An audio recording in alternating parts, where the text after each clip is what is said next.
Good morning, AnthroExpo. Let's give a big old shout out to this con. I am so excited. How are you guys doing today? Let's see that Twitch chat blow up. So welcoming you guys to the music panel. It's going to be a little bit of everything. We're going to touch on a lot of different subjects. Yeah, we're good. Let's go. So we're going to have a little bit of Q&A session later on. My name is Blue. I go by Bass Blitz. That's my DJ and stage name. I will be talking about, some different topics and stuff like that. I'm the director of AV and entertainment for AnthroExpo, and I am so excited for this con because we are going to have a great one. This is our first online convention, and it's been a great success so far. I'm very excited. The VR chat stuff is awesome. We've got lots of talented artists who've devoted their time to help us get to where we are, and so big ol' shout out to you guys. And a huge shout out to all the music artists that we have performing this week. It will be freaking amazing. We have such a great lineup, and coming at you with all kinds of good stuff. Let's give it out to our con chairs, because without them, literally none of this would be possible. The organizers, all kinds of great stuff, and it's just so great. So first off, the music stuff here. So, and I know I'm going to be relying on you guys a little bit to help out in the chat on some of these questions. But a little about myself. I am mostly a DJ by trade. I've done a lot of weddings and parties and stuff like that when I was growing up. And I moved up from, analog equipment and, pair of laptops and doing virtual DJ. And, kind of learned over time and started making music, and there's a lot of good places to start, and it's kind of different for everybody. So it's a good field to get into if you're especially interested in, musical artistic endeavors. So personally, I like to, kind of roll with the flow of a lot of DJ sets and stuff like that. And, some stuff that, you get to whenever you're working on is like, reading the crowd and, lots of different things. Like you could go for different genre styles. Personally, I like a lot of hardcore stuff, and, sometimes I'll play some drum and bass. And it's different for everybody. Some artists do a whole mixed bag of all kinds of different stuff. And, it kind of develops with time. Your style might change, it might grow a little bit. Oh, yeah, I would love to see you guys. That'd be very cool. So, anyway, but yeah, it's gonna be a pretty great con. I'm very excited. I'm gonna be performing actually 2 different sets. I'll be on tonight at 12:15 a.m. Central Standard Time, and then tomorrow I will be performing at 12 a.m. Central Standard. And so, be ready to see those sets. Tonight's is gonna be a little bit harder, and tomorrow's is gonna be a lot of classic throwback songs. So. Well, I'll just put it this way. If you're a fan of 009 sound system, you might want to come out for that one. There's lots of old school tracks. So, oh man, we got all the people in that chat today. I see Goji, I see Seventh Element. We got all our artists in here. So, anyway, so if you're just getting started as a music artist, and, especially like even if you're kind of experienced, you might find that your first hurdle is going to be, well, what DAW do I use? Because, everybody uses, this or that DAW, and, what's right for me? It kind of varies for everybody. It's a big thing with like your workflow and, checking and seeing, what kind of, music you might make might lend itself a little bit better to certain DAWs and all that sort of stuff. So for me, I actually started out, a lot of other people will start out with like Ableton or Fruity Loops. Fruity Loops was definitely a good starting point because it was very affordable, and I tried the demo and I'm like, okay, I can work with this. And then, sometimes, you might find your workflow changes and you might find a certain different DAW is better for you. But it's different for everybody. So other people, don't let them influence your opinion too much, but you can get a lot of good recommendations. And you don't have to spend a lot of money to have a DAW that has a really great workflow. But there's a ton of different ones out there. Personally, I moved on to Reason. That's my current DAW that I like to use. I don't do as much production with tracks as I'd like to, but I definitely enjoy what I make whenever I work on music. My main goal though is like I love to DJ, and dancing is like a total passion of mine. So that's definitely something that really gets me going. I love to get in the hype and kind of live in the moment with whenever we're getting into the mix. So let's see if there's any things here in the chat. Oh yeah, so a pair of the movers on the truss. Yeah, there's a big old lighting setup in here. So if you stay around, you will see some of the sets later tonight will be here at my place, and we will get to see all these pretty blinking lights turn on. So make sure you stick around for that, because we're going to have some really good sets later on. Oh yeah, we got plenty of viewers, and welcome new viewers. This is like the first panel. I'm so lucky to have it. The first panel of the whole con. So introducing you guys, welcome. It's going to be a great con. I hope you guys stick around to see some of the DJ sets, tonight and especially Sunday. We've got a great lineup and all that sorts of stuff. Let's see. Oh yeah, and VR chat will be freaking awesome. I can't wait to go on, because like I haven't been on VR chat and so who knows how long. So it's definitely going to be pretty cool. We've had some artists work really hard on making us a really cool world. So I believe that I'm actually being streamed there right now. So if so, hello, all you little furries playing around in VR chat. So, but anyway, so, depending on your music style, and getting back to kind of the, music production aspect before, we move a little bit into the DJ stuff. Personally, you could have, like, I have, a specific set. Like, I'm a big fan of synths. I love, distorted sounds, taking stuff and really messing it up and running it through a bunch of stuff. You get some really good textures and, some just different sound quality. And, also, it doesn't matter a lot if you have, like, really expensive plugins. Like, you could have, like, just, like, an iPhone mic and record, something outside, or, make some noise, and you run it through some filters and do some creative stuff, or even leave it raw, depending on like your sound design, because that's a very important part of mixing.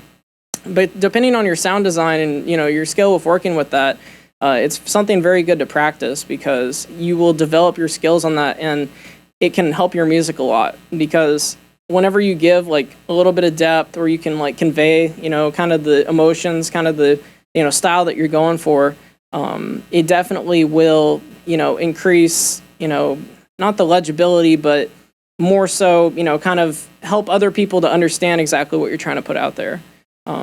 Music is a very dear thing to a lot of people. So a lot of people, take criticism sometimes a little bit personally. Constructive criticism is a very good thing. Getting feedback from listeners is an amazing thing. So like if you put stuff out there, don't be afraid to, get a few comments saying, oh, I don't like this, or you could have done this better, because that'll just help you grow as a musician, and it will definitely help your career as a whole, because you'll get to kind of get some feedback and find out, what works, and, have another pair of ears listening to what you create. So let's see, looking at the chat. So some other parts is like, when it comes to, sound design and kind of going over some of that aspect, another part of, that is like, not everybody's going to listen to your music on the same exact setup that you have. So it's going to sound different to everybody, not only because they all have their individual tastes, but also because, they're going to be listening to on car speakers. That's a really proper test, is, the car test, because, you go listen to it in the car and, oh, well, my mix sounds kind of funny in here. Maybe it's because I don't have subs, or, maybe it's because the speakers are a little different. And, that can really help out, smooth out the rough edges and be like, hey, I need to take the edge off of this sample a little bit, because, it's a little hot, coming in on some of these specific things. But moving back to, sound design, it is definitely a skill that, like, is kind of passed on. So, like, don't feel like always ask, like, other artists, how do you do that? Like, what did you do? If you like something that they did, don't feel ashamed or afraid to ask other people for advice, because it doesn't mean that you're like a bad artist or that you don't know. It's just how you learn. And so learning from others is like definitely like, if they've been there and done that, because they've probably done the same thing as you, and maybe they know a better way to do it. So it's like a way to develop yourself while also you're getting some feedback on your own music as well from them, and they might have more experience or be interested in a different type of music than you, and you'll get to experience like different genres and different attitudes towards production that way. Definitely, another good test would be to don't worry about popular plugins, going back to like expensive plugins and stuff like that. Also sometimes people dissuade like, oh, everybody uses that, I can hear it in your sound, why'd you use that one or whatever. But like, once again, it's kind of a learning experience, and certain plugins are a lot easier to use than others. So just because everybody uses this one plugin or even this one DAW, just because it's popular doesn't mean it's bad. And so, there's a lot of that sort of thing that goes around, and it's a good way to learn is kind of go through some of the steps of hey, you start with this and move on, and you're gonna kind of work with more advanced stuff over time. Yes, furry musicians have fantastic talent. I've been really impressed by a lot of the talent in this fandom. I've been a furry for about 12 years now. And it always surprises me with how far back the music tradition goes with good musicians in the fandom, and I think we're really lucky to have that, because a lot of talent being in one place like that just seems kind of like a rare occurrence. So I count ourselves lucky to be able to have some of the talent we do, and be able to go through and support artists. Because sometimes it's really hard to make a living as an artist, because it's you have to either kind of get out there or find a way to make the revenue along with your music that you enjoy, and those don't always line up, because maybe what you enjoy making might not be the most popular genre of music that exists. So if you go through and kind of find some of the right channels, and it might take a little bit, don't be discouraged if you put something up on Bandcamp and it gets like 5 plays and nobody buys it. That doesn't mean it's bad, and it might just be kind of bad luck with maybe it got posted at the wrong time in the wrong place. So getting yourself out there as much as possible, and getting some exposure with lots of different types of people, and having, once again, it invites that constructive feedback, and that can really help you grow as an artist. Some other tips for music sales and stuff. Also, album art is a really big part of music, because if you have an interesting cover or something that's really grabs the viewer, it's a lot easier to look at a piece of music and be like, wow, I really like that art. And then, you sit down and listen to it, because, listening to something takes a little bit more effort. And, if they're scrolling down their timeline, they might see that and be like, hey, that looks kind of interesting. So it's good to also invest a lot of time into the art that you put into your music, as well as, also things like sound design and, just kind of the, a little bit of the finer points on, mixing. Definitely keep doing what you're doing as far as, pursuing music, if that's, your game. Because, the furry fandom always needs more musicians, and, talent and, other places might be hard to come by. So we have a really good, tight-knit community of musicians here, and I think that, it's a great place to grow if you are looking to start in that kind of sort of thing. A little bit about DJing. I see some things in here.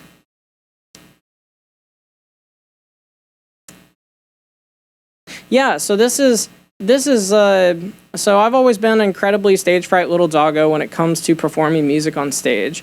I'm self-conscious about my voice and hard on myself if I make mistakes. What would you recommend for a musician that's wanting to perform on stage at a future convention? Stage fright is kind of difficult. It's hard to deal with at times, because it can be paralyzing. You're going to be up there and like, oh, all these people are looking at me. What's going on? What if I make a mistake? But a lot of the times, and this is also true for DJing, if you mess up, you might be the only person in the entire venue who knows that, you messed up, because it's not always quite as apparent as it might seem. When you know about, like, I mean, you're the one performing, you have been practicing this over and over again, and you know how you want it to come out. And if it changes a little bit from that, it's okay. You can kind of roll with the punches, and don't be afraid of that too much. Whenever you kind of overthink it and be worried about like how it's going to turn out, and think about kind of the end goal, just make sure that you're kind of like in the moment and enjoying what you're doing. Don't let it scare you, and don't let it scare you away from like being in like popular areas or like performing at a convention. That's a good goal. It could be something that you've always wanted, or something that's that's what's holding you back, is being a little scared of that. Definitely, as far as like listening to your voice, it's really important, because it's hard to listen to yourself, because like, oh, I hate the way I sound. I can't listen back to that. It's terrible. But learning to deal with and like be used to the way you sound, because that's your voice. You can learn and grow with that, because if you get an ear for listening to how you sound, well then you're going to get better at making corrections, and you're going to be able to improve upon like the way that you sing, or the way that you speak. It's definitely another tool for growth in the long term as an artist. Let's see. Yeah, stage fright sucks, but once you get the set rolling, adrenaline kicks in, you get into it, my experience. Definitely true. You really start rolling, and it's just everything flows from there. It really kind of comes naturally, and it's an enjoyable experience, definitely. Sometimes, it's intimidating. I get intimidated sometimes, and that's, I'm sitting here taking the first role on, AnthroExpo. I was a little bit intimidated before I started up here. I got all these nice viewers in chat. They're all ready to see a good introduction. So it happens to everybody. So, next time you see, some celebrity up on stage somewhere, and, they look like they've got their cool, they might be a little nervous inside. So just think about that. So yeah, exactly. Once you're on that stage, just forget about it, and just kind of leave that at the door, and enjoy what you're doing, and just think about, how you're performing, because it'll definitely help your set out. So, see any of the other chat stuff. So going on to, I'm going to move on from a little stage fright stuff with some DJing tips. So being that I'm more of a DJ than, a production side of things, really that's kind of where it kicks in. I love to perform and, do things live and combine sounds. And it's really exciting, because if you're doing things live like that, then you can kind of experience it along with the crowd, because, you don't know what might happen. Something unexpected might happen, or, your music track might have a problem, or, you press the wrong button, but, it's just part of the experience, and it makes it better. It's, the live aspect is kind of a free-flowing event, and it's nice to be able to kind of change up what you're doing the whole time and entertain a lot of people at the same time.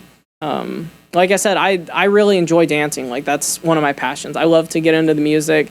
It really helps me. It's a good kind of de-stressing thing. And so whenever you can kind of connect with your audience and like read the crowd, that's big part of it. If you read the crowd, then you can kind of tell, based on the way your set's going, that, maybe you might want to, change the tempo a little bit, or, if you're trying to like, really get a set to raise the hype, if you can kind of read whenever, they're ready for a change up, or, where you can really take them by surprise and just throw a drop in there, that's priceless. Whenever you can just totally take an entire, stage by storm and just be like, you didn't see that coming. So, but definitely a good time. And take your time. Whenever you're DJing, you don't have to, like, you'll see people who make, a lot of fancy cuts, and they do, lots of like quick switchbacks, or, they're playing with the crossfader, and they've got, a couple tracks mixed together. You don't have to be running 4 decks to be a good DJ. Kind of goes back to the same thing about, expensive plugins, or, things like that. Like, expensive hardware doesn't make you better.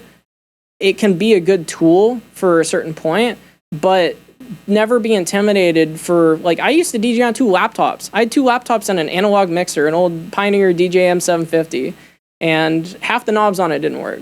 But I still had a good time, and, you know, if you kind of believe in yourself a little bit and, you know, overcome some of that worry, then, you know, your set's going to be fine. So don't worry about having to be all kind of fancy and stuff like that. Like, you know, if you can put some polish on it and, you know, really take your time and don't get in a rush, you know, they're not, you know, out to, you know, see you do the next crazy set. So as long as, you know, you're enjoying it and, you know, you kind of get in with the crowd, it becomes a good time. So playing live is huge for me.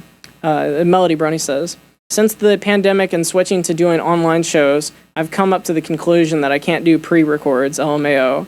I need the energy of a live audience and the unexpected part of playing live. And exactly, that's playing live is like just, that's a huge part of the experience.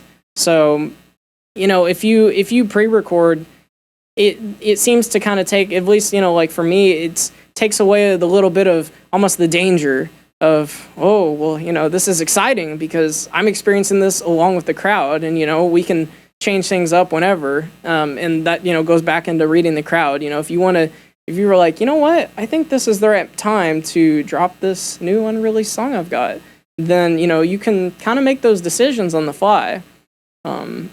And, you know, having a huge music library doesn't exactly invite that. Sometimes it's better to slim down a little bit and make sure that you have like a more focused group. If you're doing if you're doing like parties or weddings that you're going to get a lot of requests at, that can lend itself to a very effective tool where if you get requests and, you know, you've got like a tip jar and, you know, you're wanting to entertain the crowd in that sort of way, then, you know, that's a little bit of a different bag. But you still should probably have a slim playlist that, you know, kind of meets the expectations of the night, especially if you think that you're going to get a lot of requests. I had a lot easier of a time doing parties and school dances and stuff like that. I even DJ'd my own prom, which was very, very exciting. But, you know, having a surveying them and like sending out a list, be like, you know, what do you want to hear beforehand? Then you can kind of slim back on, you know, how many songs you have to pick up or what size of a library you have to have, and, you know, kind of field a lot of the requests early and, you know, get some of those out of the way, because sometimes, you know, especially dealing with people on, you know, more, you know, personal setting, when, you know, somebody comes up to your desk and is like, hey, I want to hear this. And, you know, you got to tell them no because you don't have it. Well, sometimes that's not very easy. And you don't want to disappoint people because, you know, that's not what you're there for. And usually if you're in a situation like that, you know, your gig is paid. That's, you know, what you're there for, along with enjoying, you know, what you're doing. But it can be a little bit stressful if you're trying to entertain the crowd and, you know, you've got angry people coming up. So sometimes, you know, saying directly like, no, I won't do that, might not always be the best thing. You know, if you have a little bit of people skills with it and, you know, kind of tell them, if I have it, you know, I'll look and see, or, you know, come back later and I'll see if I can play that in. You know, I don't have any room in the queue. And let's see. Chat, you gotta help me out. I gotta get some Q&A. This is a good time for that. So, but definitely, let's see. Steve Clark, the original guitarist for Def Leppard, had stage fright so bad that he would drink before shows, which made him feel worse. Yeah, you can't let stage fright control you at will. It's, once again, it's a huge part of performing, especially live stuff. So if you kind of let it control you, then, you know, you're not going to have a good time up there. You're going to be miserable because you're just going to be worried about what other people think, and not in the good way. You know, you of course, you know, like if you're reading the crowd and, you know, paying attention to what the people want and trying to entertain, you know, that's one thing. But at the same time, being worried about everybody's going to think you're bad or, you know, stuff like that, that didn't help anybody. So how am I doing? I'm doing all right. I am extremely hyped for the con that's coming up. Like, I have no idea. Like, to be able to have so many awesome people working on this con along with me, we've been very lucky to been allowed to use some of the tools we have to leverage event like this. The amount of turnout is like unexpected. Like I would have never dreamed in a million years that I would be, working as part of an online convention that would be like already it's more than I thought, which isn't a bad thing. It's I'm so impressed that the community's really come out and been extremely supportive of our new convention, because we were a first year con. We wanted to set up for another year. Some issues got in the way of that, of course, COVID being one of them. But we kind of trucked on and navigated the waters to come to an online convention to kind of steady the pace of between the time. But like I haven't been on VR chat in like probably like 8 months, and so it'll be a good excuse to hop on the computer and play with some friends because I know it's really fun. And we have a fantastic guest of honor, Cooper Tom, who will also be on there and be hanging out with y'all. So I hope that you guys will be able to tune into his panel later on, because I know he's doing one about cars, so that should be pretty cool. Let's see here. Not strictly DJ related, CineMod266. I am starting out in music production. Do you have any general words of wisdom for a newbie? So I kind of touched a little bit on this earlier, but I'll refresh because, some people are new to the chat. Some really good, early stuff starting out is like, don't be too worried about, what DAW you start on, because you're going to learn your workflow and like what really works for you whenever it comes to producing music. And like, hey, I like the way this is laid out. It's really easy for me to find what I need. Maybe I use this certain set of tools more. And so, this one provides that. So you'll kind of navigate. And if you need to change, you can always change and try a different one. A lot of these DAWs, almost all of them, have, pretty good demo periods. So you can kind of experiment and, get used to using new applications. And, don't ever be worried about, what somebody says about, the way you work or, the things you do. But there is constructive criticism too. And, don't let that scare you if you want to share your music and get out there to kind of explore and, get some feedback about, the kind of music that you make. Because, that's priceless. And, having another ear is always really good. Every time, I make a mix, I'll send it to my friends, be like, hey, what do you think about this? How's it sound? How's the sound design? Do you think that there's anything I should change? Is there something you should add? Because there's a lot of people that have really good ideas who may not necessarily be you and can help you grow and, be like, hey, that was pretty cool. I'm glad I put that in there. So let's see some other here things. When planning a DJ set or DJing generally, do you ever feel like you have to compromise between your personal music taste and what people want to hear? It really depends on the environment. So it's so subjective based on, what kind of crowd you're playing to. So if you're playing at like a bar and, you know what the people want to hear and, they just want to come there and hang out and you're not DJing, Dance Festopia or EDC, it might not be a great idea to drop some, hardcore, hardstyle stuff like that. You might want to kind of go with the flow and, play to the crowd a little bit because you'll still have fun. It might not be your favorite genre of music, but at the same time, when you experiment and do things that are a little out of your comfort zone, like you might not DJ rap stuff or pop stuff very often, but when you get a little bit out of your comfort zone, you might learn, some things about or different techniques that, hey, I didn't think about that before. And, you might develop a taste for that sort of music. So always I always love to hear about new musicians because there's a million every day. And, it's really lucky that, the earth in general has so much talent, especially the furry fandom. And, we've constantly got a new source of people growing up and, joining the fandom and, kind of discovering, hey, I'm a musician, I want to make some stuff. So you'll never run out of new inspiration or, new artists that you haven't heard of. So sometimes taking those requests can be beneficial. So if you're, a request for a set that, isn't your forte, you can grow from that once again, and kind of move towards being more flexible, which is really important, because if you get kind of rigid and set in your ways, you might make some people angry, because they're going to be like, well, I don't want him back because he didn't really listen to what anybody asked, and I didn't like his set very much. And that might be subjective. I think maybe your set was awesome, but you need to match it up a little bit to the environment and to the group at large that you're playing to. Let's see some other ones here. Bolt says, thank you for getting so many great pony musicians in the lineup. I'm looking forward to trying VRC as well.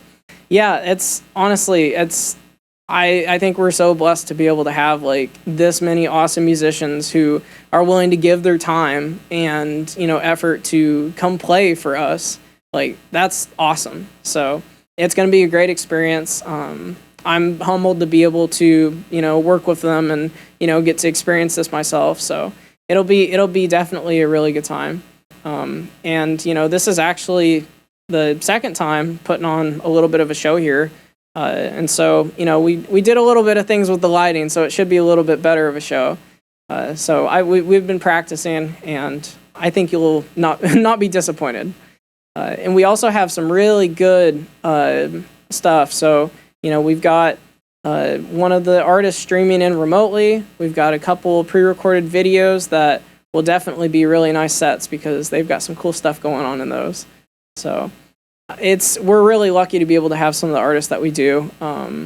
And I've been lucky to be able to kind of get this all together, especially with the help from our con-chairs and just the department as a whole.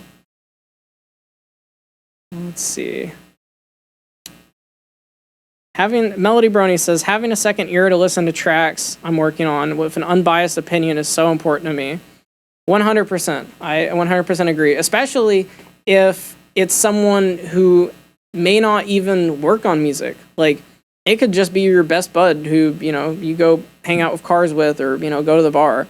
Like, because they might not listen to music or produce, well, might not listen to music, but like may not produce music in the same way that you do, or know all the stuff that you do. But having an unbiased ear with someone who, doesn't really have a lot of preferences when it comes to, how this specific thing sounds, sometimes they might pick out some stuff that like you would have missed, because you just kind of go tone deaf to that, and you're like, oh, well, I'm used to, this is the way I do it. But, the general audience may not hear the same thing you do.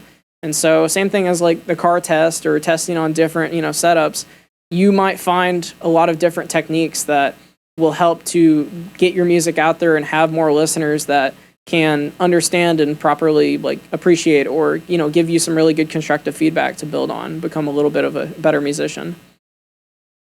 Seems some other stuff in here. Yeah. Seventh Element said, play to your audience. It's so, so important. Because if you don't have the people moving, then sometimes it's not a very fun time, because it can get a little bit awkward, especially with, you're talking about stage fright. You got everybody kind of sitting there looking at you being like, get this guy off the stage. That's a little scary. So it's happened before. I mean, I know I've, messed it up before. That's just kind of a part of learning. And especially, when you're new and starting out, it's a pretty big hurdle to make, because you don't know that much about it. And, you might listen to people talk all day and night about, how you should DJ, or, how to play to the audience. But it's also one of those kind of experience things where, mistakes were made, but you learned a lot from it. And, next time it might be a little different. So, yeah, it's nice to see so many DJs here for this panel. I am glad that you guys are chiming in, because you're definitely helping with a little bit of the Q&A, because that's kind of about what half of this panel was supposed to be. I think every musician who's played live has bombed at some point. Yeah, definitely. You're not perfect. Nobody's perfect. If you're worried about being perfect all the time, you're going to be miserable, and you're going to hate your music, because it's not possible. And kind of embracing the I'm not perfect aspect will help you be a little bit better, because you're going to have less of a critical ear of, kind of the things you make, because like, going back earlier about your voice, you're not, immediately going to start off and just be like an opera singer. Everybody has to grow and learn. Everybody has learned at some point to, get better, trained to get to where they are. So if you're really critical of yourself, you're not going to be able to grow or go anywhere, because you're just going to get frustrated and give up. And, that's kind of sad to see. And I want to see as many people as possible pursue their career, because being a musician is a fantastic thing, and there's a huge community out there, and being able to relate and kind of discuss some of the some of the things about music that, really, jive with you, and, you can understand and relate to some of these other people. If you're really passionate about your craft, it's great to have a good community behind you and, be able to relate to them. So once again, you really find that in Furry, and it's really beneficial because we've got so many talented people here. Let's see here. Maria said, you can't just look at a crowd and automatically tell what they like. Just start and watch. If they're not grooving to the music, switch genre, switch artist, switch BPM until it works. And it's definitely, try and try again. There's no tried and true method to perfectly read a crowd every time. And, no matter how many times you've been doing it, you might just happen to have a tough crowd. And it doesn't always mean that you didn't play the right thing. Sometimes people just, aren't in the mood, or, it was the wrong thing, but you didn't know that. So definitely varying it up, and, having a playlist that's focused enough where, you've got, not too many songs, but you still have like a backlog of, hey, maybe just in case I'll put this aside. But, if I have too many songs, I find myself getting lost a little bit.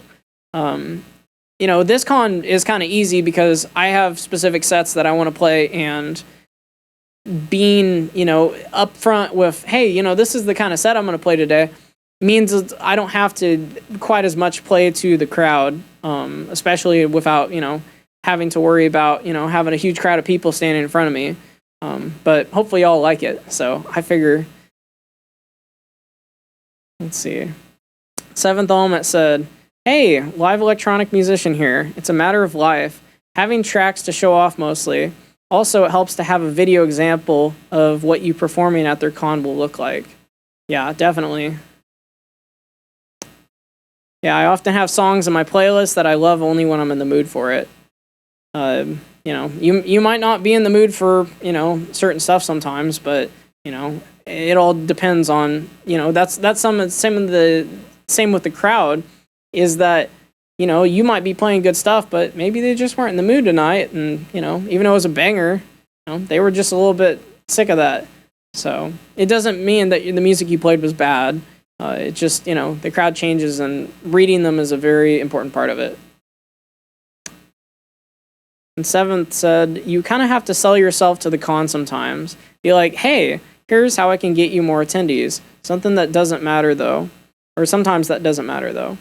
Yeah, and, sometimes people, like, reach out to you specifically. And sometimes, you really might have to really sell yourself to get in the door. But it doesn't, it's not like that only happens to certain people.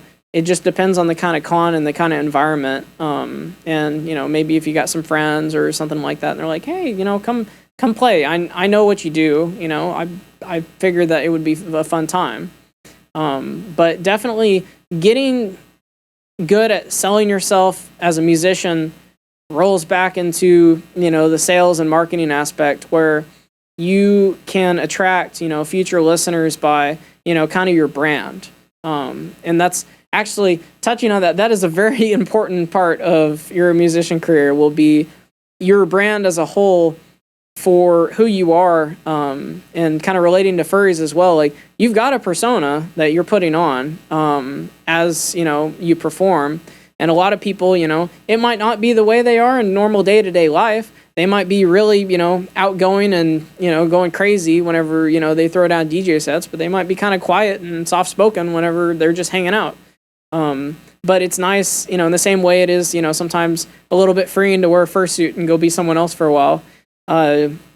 that you can kind of experiment with, who you are and, go be a little different.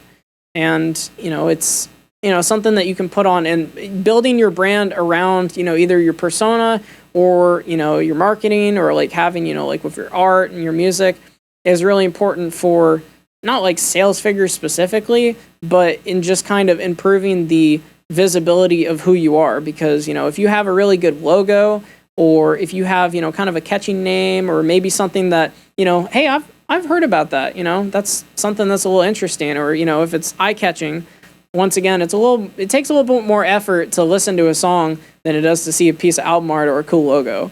And sometimes that's all it takes. And you can, kind of hook people in and be like, hey, this is an artist I really like, and I found them because I liked their logo on YouTube, So it's not everything, but definitely helps. Some people come to a set expecting several levels of performance and will get disappointed at less. Others just want a good time. You can't control what you get, so just go with it. And Writing Zorak said, try to avoid overselling yourself, though.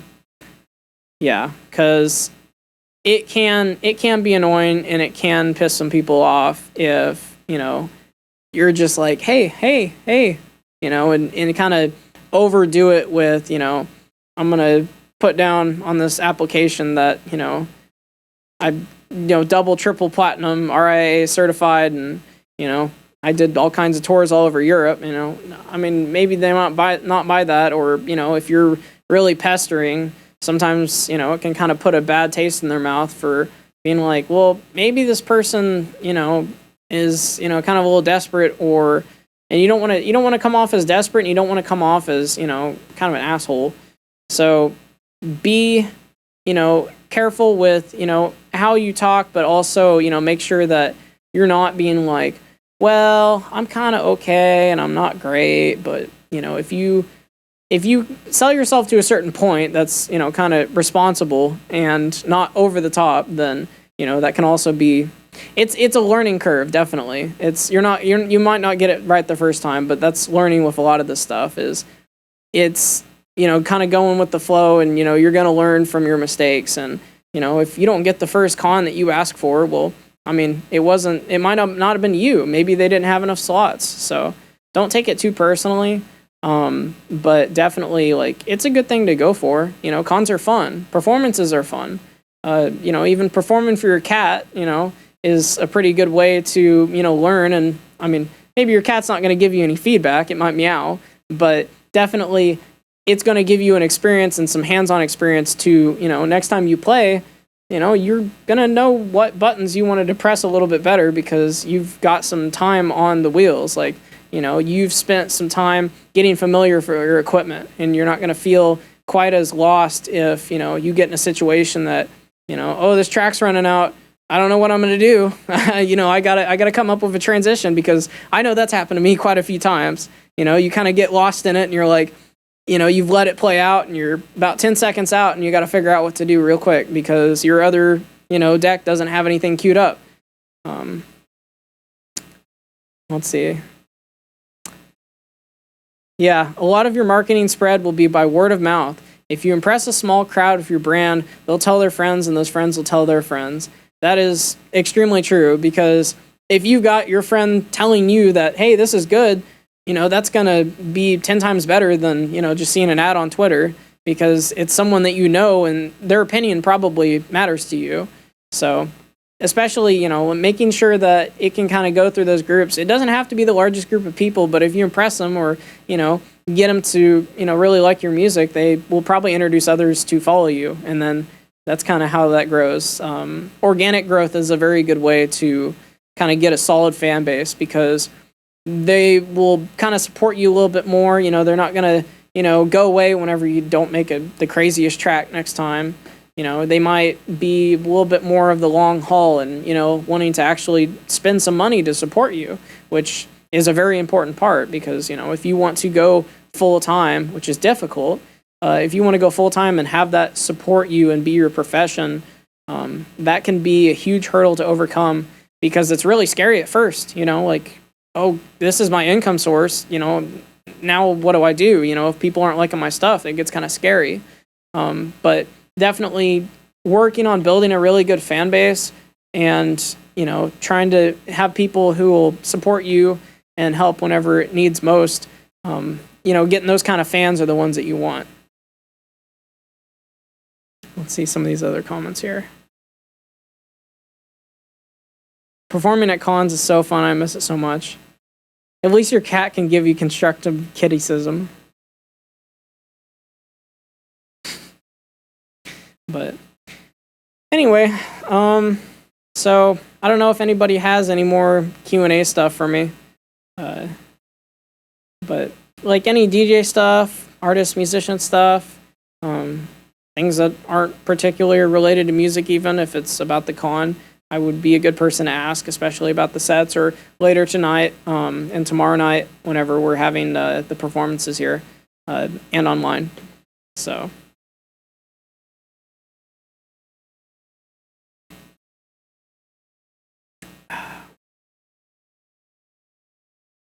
let's see. So Eason Backlotton says, for people who work a full-time job in addition to being a creative, how do you help with work-life balance? I would say that really depends on your job, because sometimes you can have a job that's really flexible and understands, like, hey, he does music, or, you can take some time off. If it's a more flexible situation, it can be beneficial because they can be willing to work with you if, you need a little bit flexible hours, or, you're not being called into the office all the time or crazy stressed out because, you're being worked, 60 hours, 70 hours a week. So if you can get a job that works with you, that's a total blessing, because a lot of people don't have that kind of situation. And it really kind of stems off the creative juices whenever, you're tired from a long day at work and, well, now I'm trying to get something done, but I don't have any, energy to do that. And, maybe your weekends are busy. I would say that a really good way to kind of balance that out is definitely scheduling and making sure that, not like it's a chore, but something that, hey, I'm going to set aside this amount of time, every day or every week, and just kind of jive, like, work on what you want, take it as a little bit of me time to kind of practice your craft and enjoy, because performances, especially live, or even just music in general, if you don't practice it, it's not like it goes away, but you might get a little rusty, and it might take you a little bit to get kind of back to the same flow that you used to be. So the more that you work on the same type of thing, or the more experience that you get with, hey, I'm really familiar with my DAW now. I can, just sit down, or I was thinking about this melody today at work, and you can just kind of bang that out and be like, okay, it was an hour, that wasn't a whole lot of time. But if you do that every day, well, it might work pretty all right. Sometimes, pulling longer sessions might be a little difficult, because, the little sleep, work, and, and having free time triangle doesn't always exactly line up. I highly suggest sleep. Sleep is very important. But it can definitely help to, set some time away so that you can practice your craft and, not get too rusty on what you're working on. Because, that guitar you bought to, play on, well, it might go start sitting in the corner for the next 6 months. And I know what that's like. So, see some other ones here. Have I noticed any major differences in taste between the pony and furry fandoms? It's a hard question. They both have, a very large variety of music genres, like incredibly large. Like if you just, threw a dart at, every genre ever, you'd probably hit one and you'd find someone who was actually producing that somewhere. It might not be really widely known, but at the same time, you can find most everything. It's a very big community, and there's a lot of talented people in it. As far as, differences between them, I guess I would say that, like, some pony music might be more focused on, the show, or, some of the tenets that a lot of, the fandom is kind of around. Whereas, furry music could be more abstract, or, be a little bit different about certain things, or, be specific to certain fandoms. Like, I mean, I know there's a lot of people that, like Zootopia, or or certain video games, or movies or TV shows, stuff like that, and maybe they want to make things to support those. So, I mean, there's a few differences. I mean, it's definitely gonna be different, but as far as, like, overall, like, creative vibes goes, like, I think they're both awesome, and I don't think that anything is better than the other. They've definitely got some differences. Let's see some other ones here. This isn't a first year con. Last year was our first year, but so it was going to be our second year, but that was postponed. So this is our kind of intermittent thing here before our next year. Let's see.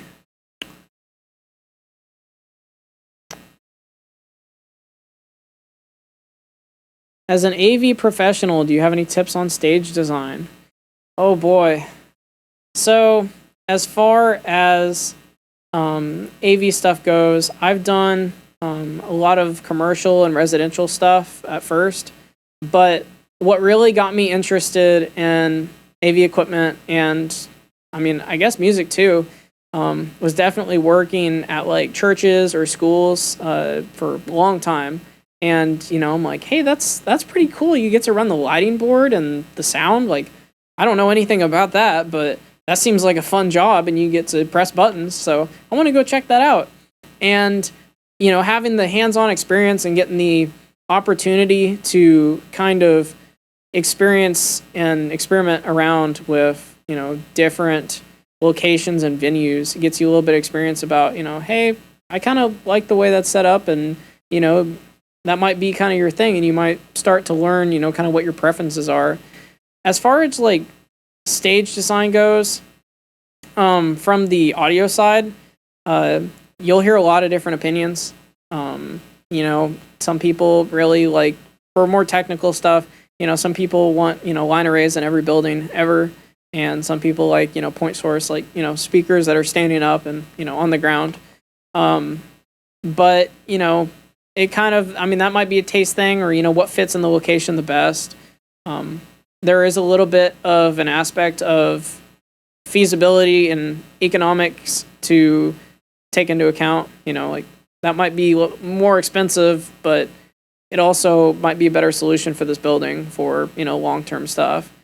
But, like, stage design, I'm a big fan of moving truss. I love whenever the lights come down and move up, and any kind of motorized stuff is just fantastic. A lot of moving heads and, like, washes and stuff like that. Kind of, you get the haze in the air, you got all the beams moving around. That's really cool. Although I'm a fan of, like, like Brock show style stuff where, they have a bajillion park cans, hanging up in the ceiling and all kinds of lights going on. But I'm a really big fan of, some, like, really coordinated washes and, some beams moving around, and especially moving truss, because it might be a pain to set up, and it might take some serious skill to get right, because there are big companies that get it very wrong. But if you can get it worked out, like, it's very cool. So I like some major, I guess I would say, symmetry whenever it comes to lighting, because I mean, it just, at least in my mind, it looks really good whenever you've got your stage kind of balanced. Although some stages might lend themselves to be kind of a little lopsided, and maybe you might need a little bit more lighting over here because you might not have the places to put it. So, but I mean, symmetry and certain types of fixtures are kind of my favorite. Lasers especially. Lasers are very good. See some other things here.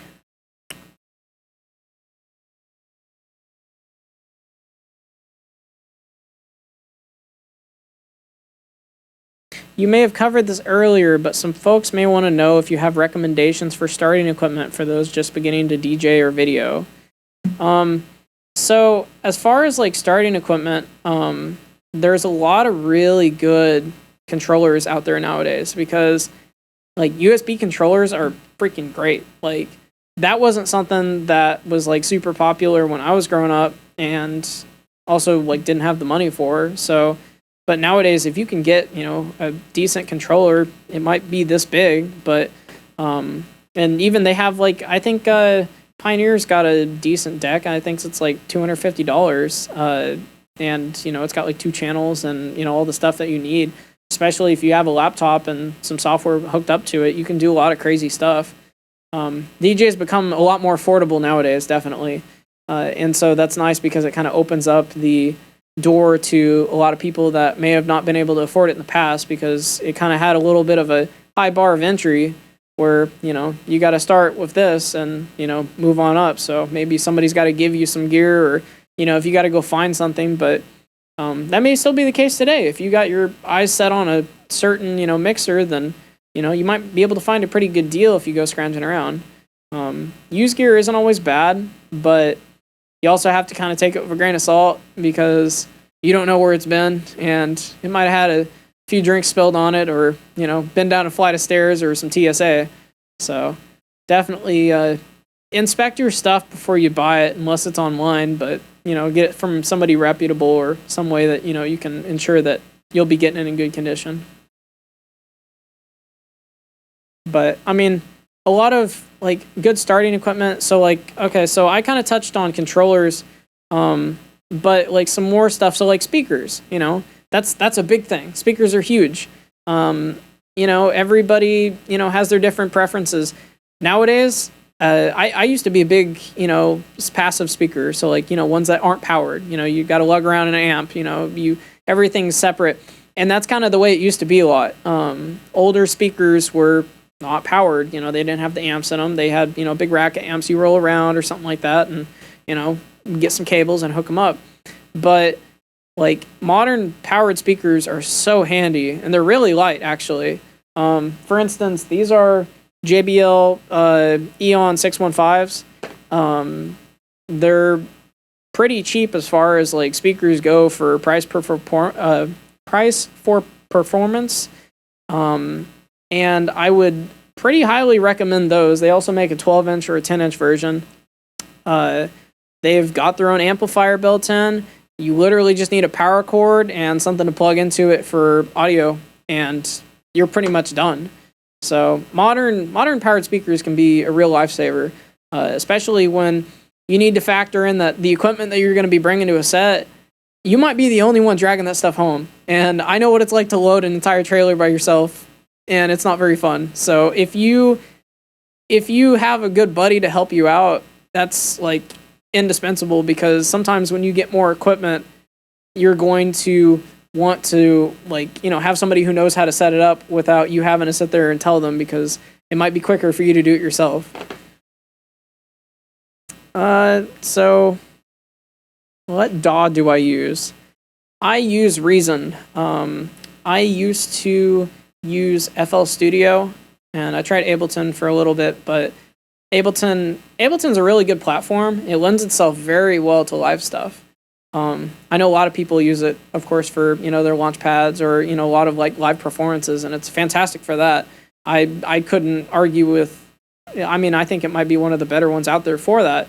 But take my advice with a grain of salt. Like I said earlier, everybody's got their opinion, and it's what works for you. Don't let somebody persuade you away from something, even if you like it.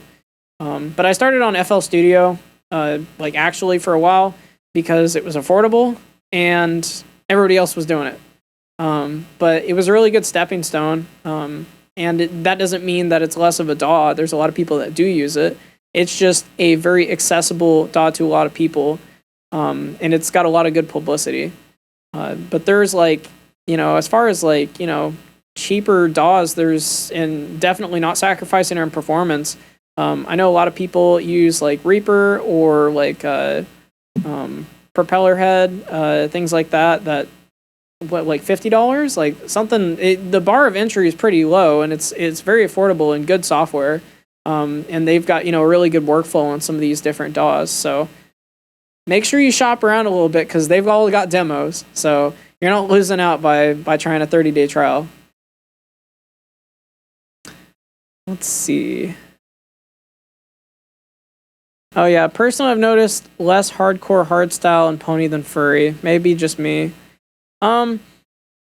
I find, and it really depends on who you hang out with, as far as like music genres go, because there's a lot in both of them, but like I find that there's a lot of electronic musicians in Pony, more so than Furry, at least from what I've seen. Whereas Furry seems to lean more towards like acoustic or different genres. But like I see a lot of like Pony electronic musicians. But then that may just be my visibility with who I associate with or what my circles are. But let's see. There are absolutely death metal brony musicians. Yes, there are. I know a few. Stallion Slaughter, I'm shouting you out. Let's see. Can't wait until I get money to replace my car radio. Yeah, country furry musicians. There's definitely something for everybody. Yeah, so if you look around, you can definitely find the genre you're looking for.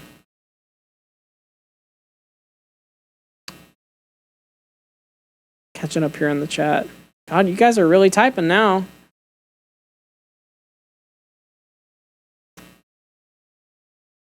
Oh yeah, and if you're worried that I'm running over my time, I've got a pretty good block after this, so we can keep on going for a little bit until you guys are sick of me. Yeah, some TSA. After TSA, it might need a little bit of TLC, if you know what I mean.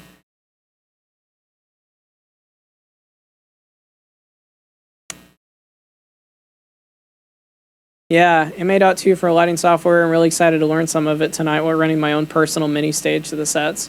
Yeah, definitely like lighting for as far as like AV goes. It's not for everybody, but it can definitely help your understanding of other aspects of, I guess, the craft you're working on to get out and, hey, go try lighting. It might really suit you, there may be a little bit of time taken to kind of understand it because it might not some of it's pretty complicated, just as far as like understanding kind of what some of the things do, and I know I had a really hard time learning it at first, but some of the applications, or especially when you're messing with hardware rather than software, it can definitely help kind of get some of the tactile feedback and be like, oh, I know what that does. A good one for DJs, you don't want to always worry about, something crazy going on with having another laptop or anything too complex if, it's your touring gig. Because if you're going to show, like I said before, you don't want to haul too much stuff, haul what you need, but don't bring too much because you're going to regret it or your back's going to regret it.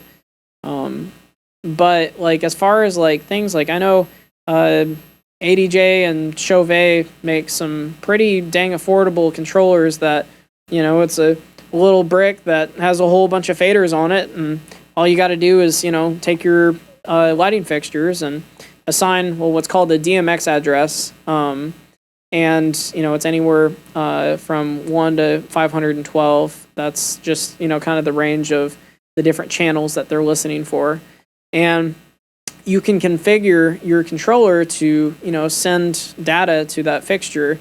And, even something that doesn't have a display or anything like that can still very well control lights. I mean, and they can be a really handy tool, especially when, you can just press a button and, you know exactly what's going to happen. And it's, something that you can get a feel for while you're doing other stuff.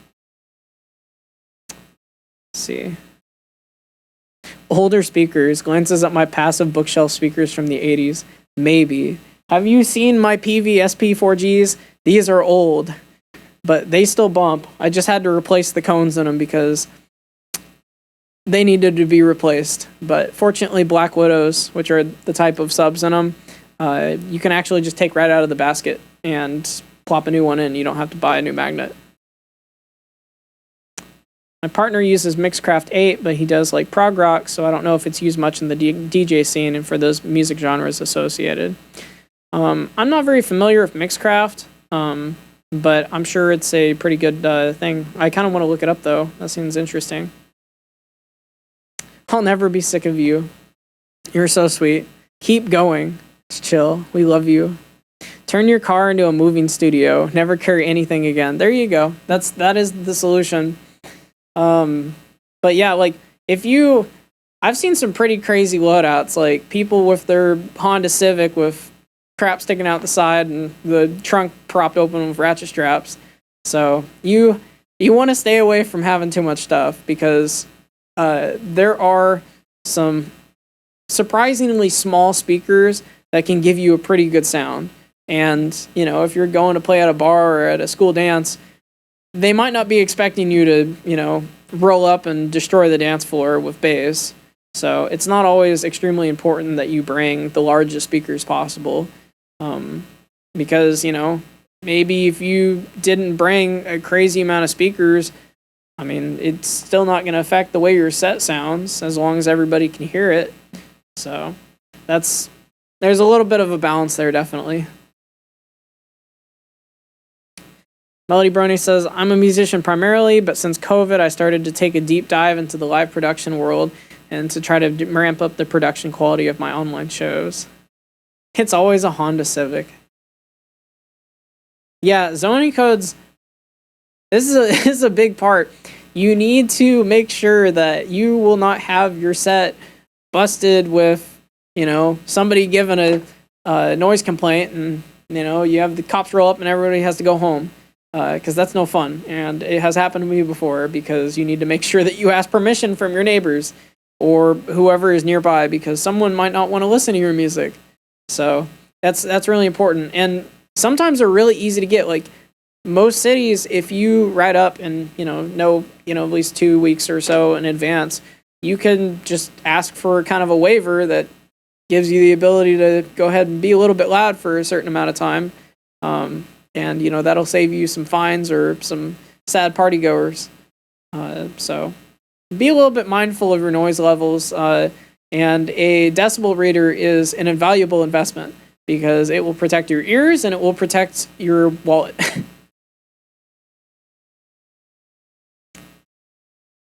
Be loud, have fun. That is the truth. Speaking of being loud, protect your ears. Get a pair of earplugs. It is very easy to hurt and permanently damage your ears, especially around loud equipment or headphones, surprisingly. Headphones and earbuds. Like, you just kind of you get used to how loud it is, and, I got to hear that little bit, and you want to hear that specific thing in that track, and, you really crank it, and, you just, before you know it, you take your headphones off. Oh, God, my ears are ringing, and tinnitus isn't fun. A lot of musicians have it. It's very common. And, like audio engineers are very susceptible to it, because for what's called dynamic range, sometimes you really need to turn it up if things aren't super compressed just to hear those little tidbits. But, some of the higher stuff might be really scorching your eardrums. So make sure you get a good pair of earplugs, even if you wear them under your headphones. Like, there are good pairs of earplugs. I highly suggest ETY plugs, Emotonics plugs. They don't cut off the frequencies. So, like, it's not like, sticking a pair of 3M, foam rollers in your ears. And they don't deafen quite as much. But they'll lower the volume levels to a safe limit and allow you to still hear the music in an enjoyable way, which is a big part of why a lot of people don't wear earplugs. But definitely worth saving your hearing, because when you're 50 or 60, you're going to probably regret and think yourself if you wore earplugs and kind of saved your hearing. So, plus, not being able to hear kind of affects your ability as a musician just a little bit.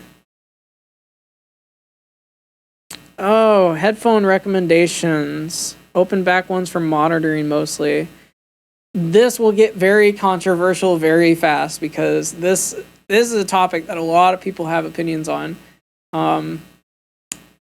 I would go as far as to say that there is not a very good uh, objective way to measure headphones, at least in the way that like people enjoy them, because you can have headphones that, from an acoustic standard, are like, wow, these are like near perfect, flat reproduction of all the frequencies on the spectrum. Well, maybe music doesn't sound great flat.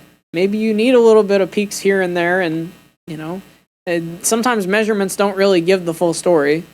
So reviews are very important, and looking for a quality product sometimes takes a little bit. So don't drop your money all in one place.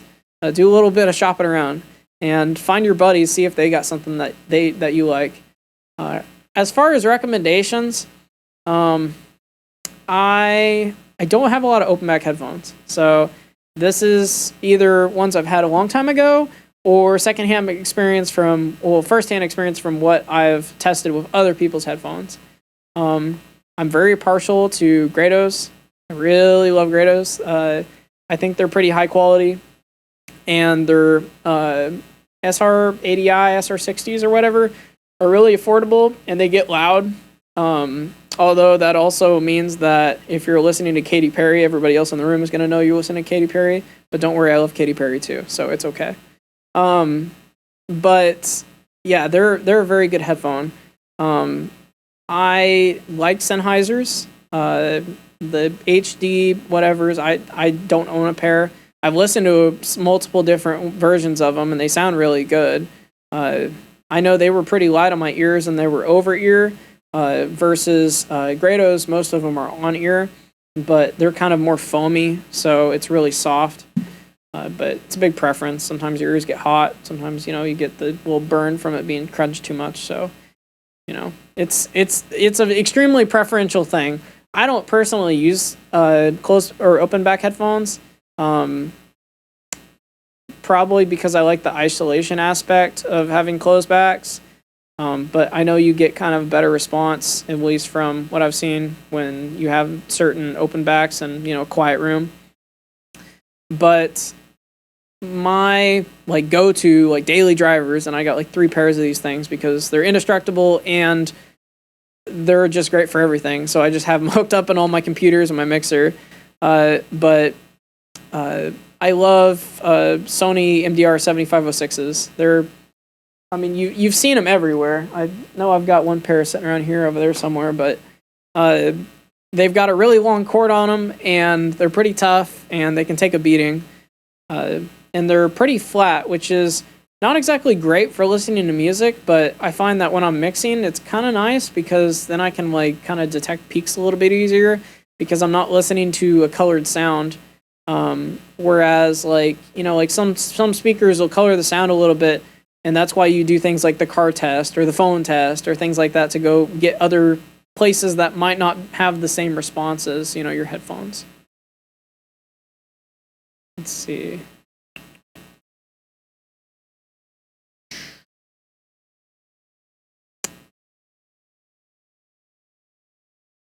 Yeah, wireless headphones are really nice. Modern Bluetooth headphones are impressive. Bluetooth not too long ago was pretty bad. I would have never considered actually listening to music on Bluetooth and any experience trying to have any kind of quality there. So it's come a long way. Although I usually, if I get a phone call, it defaults back into 3-bit per second per hour mode. So it still sounds kind of bad, but I think that's just a phone setting. Yeah, you're not headlining if you're not redlining. A lot of people do that. Clipping is a thing. I don't know if that's the goal that they're going for, but I'll probably get some hate for that one. Yeah, Grados are really good. I like those. Grados. Let's see. Yeah, I'd rather have flat speakers, headphones with a separate EQ personally. As far as headphones and stuff go, trying to stay away a little bit from the audiophile term because that usually has some negative associations with pseudoscience.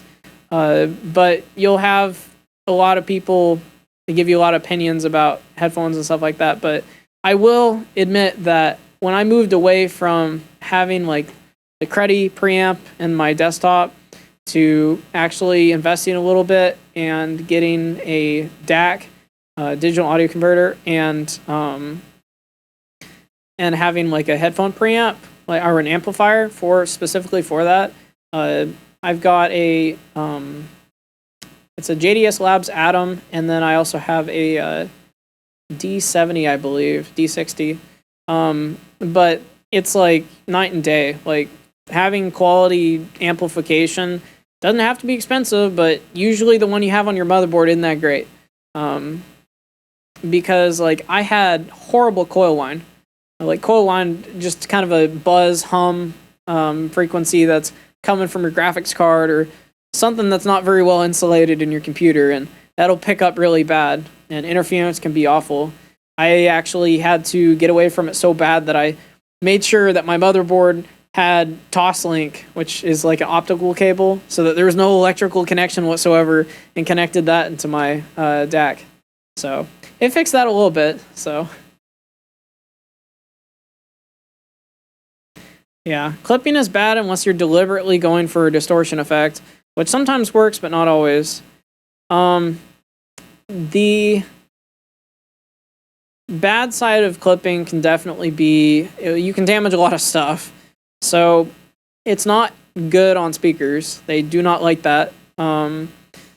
Even at low volumes, if you're like clipping and pretty much sending it a square wave, because it's gonna be hitting that limit and be jumping down, it's not very friendly to them, and you can severely damage your speakers by sending a really distorted signal.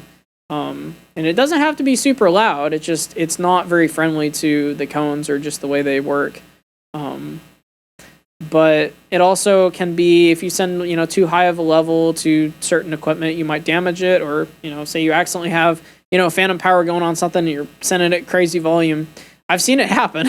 So it doesn't happen all the time, but I mean, sometimes if you're really got it cranked up, it's going to sound bad and you might damage something. So definitely make sure, I like to keep everything at Unity, because Unity being like kind of straight across the board, you got your gain levels set correctly so that your volume input is at a pretty level pace, and you don't have to move all the sliders around.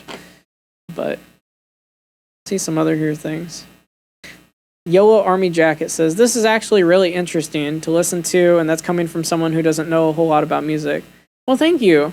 I'm glad I can be of some interest. So I try to make it a little bit, I try to make this accessible to people who necessarily don't come into this panel knowing anything about music. Just kind of giving some really basic knowledge, or making it a little bit easier to understand, where, not throwing a lot of crazy terms out there and stuff like that, because there's no reason to do that. But I don't know if anybody has questions on anything that I covered earlier already. Let's see in here. But you guys are being great. I love chat. Thank you. Thank you for sticking around. I appreciate it.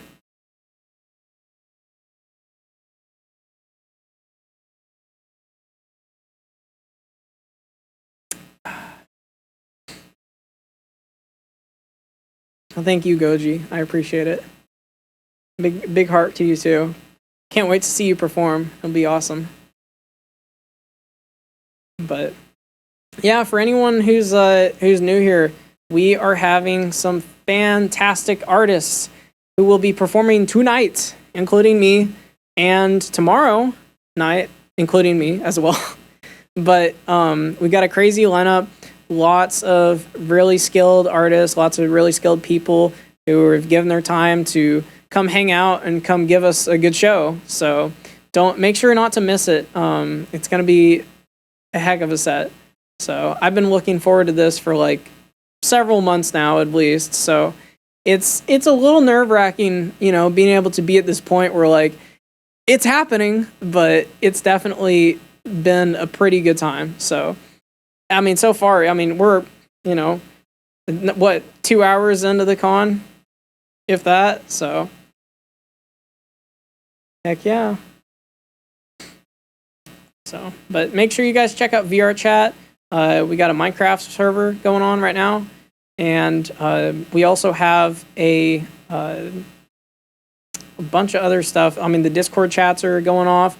We got a whole lot of awesome vendors of all kinds of good stuff that they're trying to sell, and very talented artists. So, like, make sure to go support them because they're all helping us, and it's part of the community. So it's good to kind of invest and help your fellow furries out and make sure that you can support that.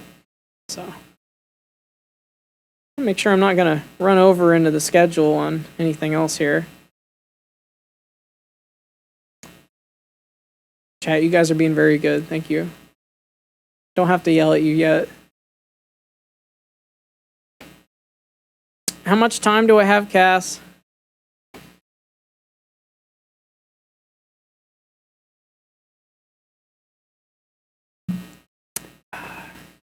No yelling, that's my job.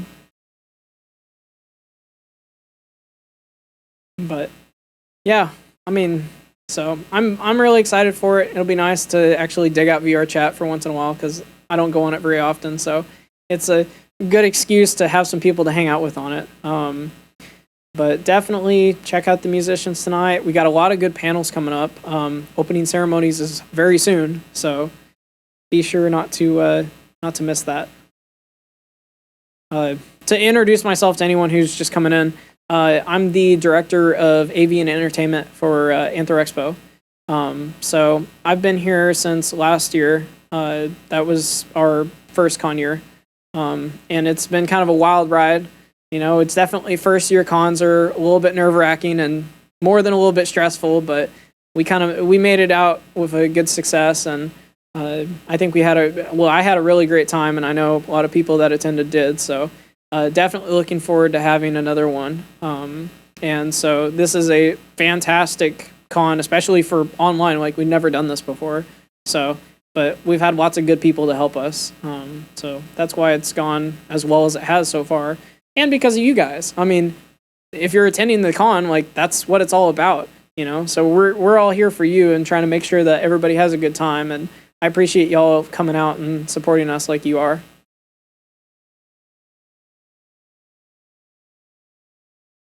So let me make sure. Does anybody who's watching know if I'm running overtime right now? Because I know I'm a little bit overtime, but I didn't set my timer, so I don't know exactly how long I'm overtime. But I know I had a little bit of a gap here.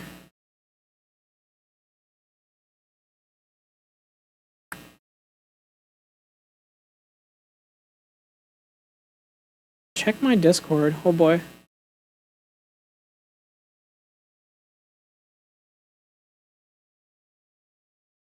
All right. Well, I'm going to go ahead and wrap it up here, and there's going to be a little bit of a break, and then it looks like at 12 o'clock is when, unless I may be mistaken, it looks like 12 o'clock's going to be when the opening ceremonies are, so be sure not to miss that. You have a little bit of a potty bathroom break, so be sure to go check out some of the Minecraft servers and, talk a little bit in the chat, and get all hyped because these opening ceremonies are going to be pretty great. So I will go ahead and hand it off, and I will see you guys later tonight and tomorrow. So stay tuned, and thanks for being great, chat.